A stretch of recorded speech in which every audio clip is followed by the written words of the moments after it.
So in the previous class we had already discussed about the animal fiber silk, that how we got the silk, what are the steps of getting the silk and what are the types of silk already we had discussed. So now in this class we will discuss another animal fiber, that is wool. Wool is also an animal fiber and we get wool from animals like sheep, yak and sometimes of goat and all. So first of all, in winter clothes we need to wear the clothes which keep us warm. So we wear winter clothes. Different types of winter clothes are there, that is sweaters, shawls, mufflers. So all of these things are made up of wool. You might have seen at your home your mothers and grandmothers, they knit sweaters. They are knitting sweaters of colorful yarns in different designs.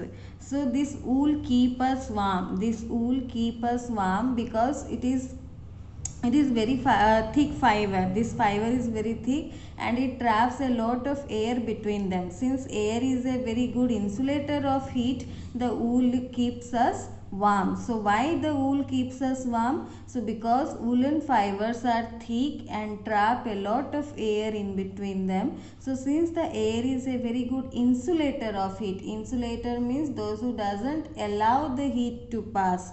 So that is why they keep us warm. So next is our sources of wool. How do we get the wool, or what are the sources of wool? So we get sources, means the sources of wool, or we get the wool from the animals like sheep, yak and sometimes of goats, bear, fine hair they on their bodies to keep them warm. The animals, the sheep, yak, they are having very fine hair. Sometimes of goats are there, sometimes of rabbits are also there. They are also having a fine hair, or they are also bearing fine hair on their bodies to keep them warm. So these fibers are the sources of wool for us. The hair on the face or head are coarse and rough, but the hair on the body are fine and softer. This hair provide the fibers for wool. So like not only sheep or other animals like yak, many other animals are there such as sheep, yak, llama, alpaca, few breeds of goats, they are also giving wool. So there are different varieties of wool based on the sources and the quality of fibers. So how we are getting the wool? So because of that, from which animals we are getting the wool, because of that there are also different quality of wool is there, or different quality of fibers we are getting. So sometimes special breeds of sheep are chosen to produce offsprings which have very fine hair. They are called selective breeding. That means we are selecting them, we are keeping them, and special breeds of sheep we are choosing to produce offspring so that they will give a very fine hair. So that is called selective breeding. So these are the sources of wool, that is sheep, yak, llama, alpaca, goats and rabbit. You might have heard some name like pashmina wool. Pashmina wool is very famous. So it comes from pashmina goats. Pashmina wool comes from pashmina goats.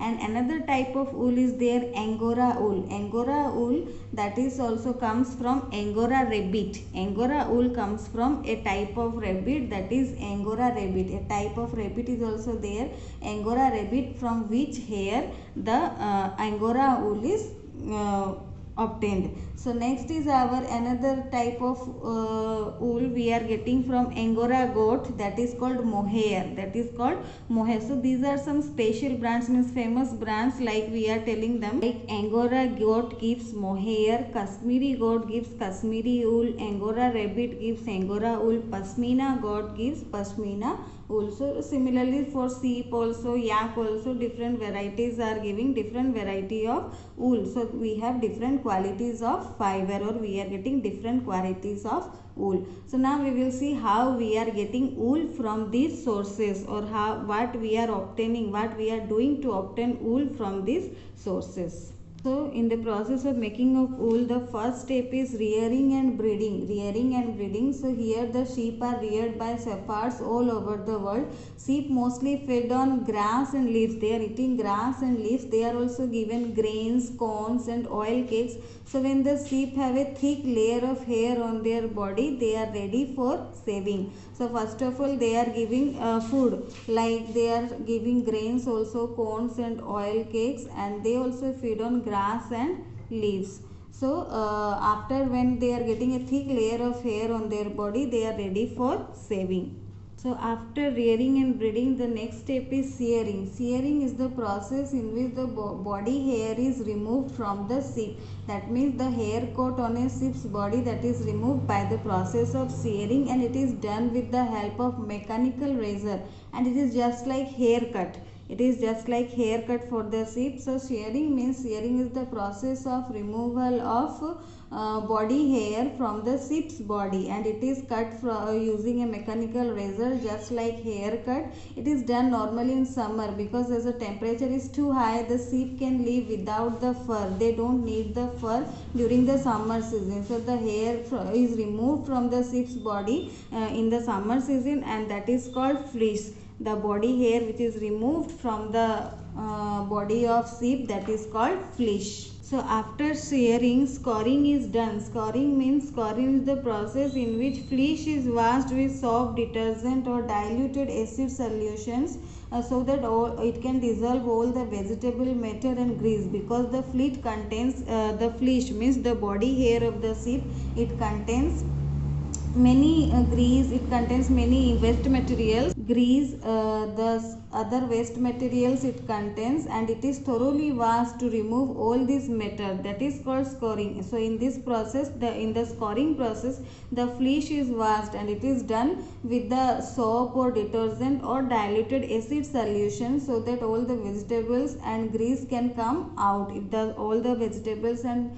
grease, it will dissolve and it will come out. After that, the next method is sorting, where after washing and drying, the wool fibers are separated into different categories based on the texture, like the length, the size, the quality. So according to the texture, they are separated. That is called sorting. So sorting, in the process of sorting, fibers are separated according to their texture, based on their texture, after washing and drying. After that, removing of burrs. So in this process, small fluffy fibers are removed and the wool is washed again. After that, the wool is given different colors. We are wearing sweaters of different colors, mufflers, shawls of different colors. So here the wool is dyed into different colors. After giving to colors, it is combined either manually or by machine, and the fibers undergo spinning to form the woolen yarn. So here it is done by either by manually or by machines. Here the it is combined, and then it undergoes spinning to form the woolen yarn. So these are the methods of getting wool, like first of all rearing and breeding, then we are doing the shearing, where we are getting the fleece.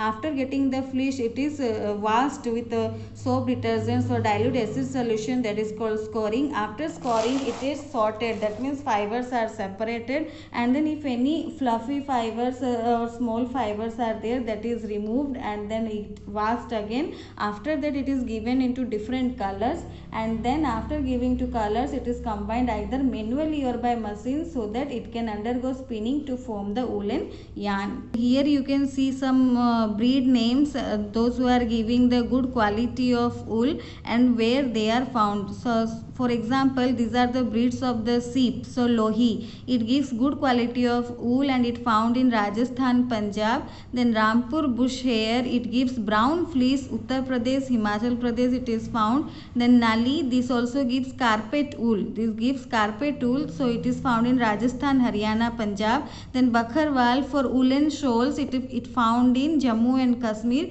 Then Marwari, it gives Koras wool, that is found in Gujarat. Then Patanwadi, it also for hosiery, it is used for hosiery and it also gives it also found in Gujarat. So these all are the Indian breeds of sheep. These all are the Indian breeds of sheep, those who are giving different quality of wool. So occupational hazards. Occupational hazards are the health problems or accidents that takes place to the people working in particular industries. For example, textile industries deals with the production of fibers and clothes. So the people, those who are working in wool and silk and other fiber industries, are exposed to many kinds of risk. So if any accident takes place or any health problem takes place to them, that is considered as occupational hazards. And occupational, some of these occupational hazards are exposure to chemical agents, because they are working in silk industry or wool industry, they are working with some chemicals. And then exposure to dust and fibers, the wool fiber, silk fiber also contain many dust which they have to wash, so that is also another occupational hazard. So these are, so first one is exposure to chemical agents. So many chemicals are used in dyeing, printing, finishing, bleaching, washing and dry cleaning, weaving and spinning. So all these methods, in all these techniques, some of the chemicals are used. So these may lead to respiratory and skin disorders. These chemicals can cause allergy and even cancer. So because of these chemicals, they are getting many respiratory diseases, many skin disorders, and sometimes it also leads to cancer. For example, when they are boiling the cocoons in hot water, so that time when the cocoons are boiled, that time also when they are coming in contact with that cocoon or the insect, so that time also they are getting some diseases. Then exposure to dust and fibers. So the exposure of workers to dust and materials such as silk, cotton, wool, flax and jute can occur during the weaving, spinning, cutting, ginning and packaging. So all these things, skinning and packaging, are also used technique for the production of cotton and flax, jute, like natural fibers. So these when these processes are taking place, the fibers and yarns, exposure to fibers and yarns can cause allergies or nasal or bladder cancer. So sometimes during sorting of wool, sorters get infected by bacterium anthrax and it causes sorters disease, which is known as sorters disease, which is a fatal blood infection. So because of the sorting process, this disease, the sorters, those who are doing the sorting, they are getting affected by a bacteria called anthrax and it is called sorters disease. Sometimes when they are using machines and all, they are running for these techniques, so due to the too much sound also they are getting hearing problems. Always they are working in a place where the sound is too high because of the machine sound, so for that also sometimes they are getting hearing problems. So the risk of the workers, those who are working in wool, silk and other fiber industries, or the conditions, health problems or accidents that happen to the people working in particular industry, these are known as occupational hazards. So along with this, please read your book also.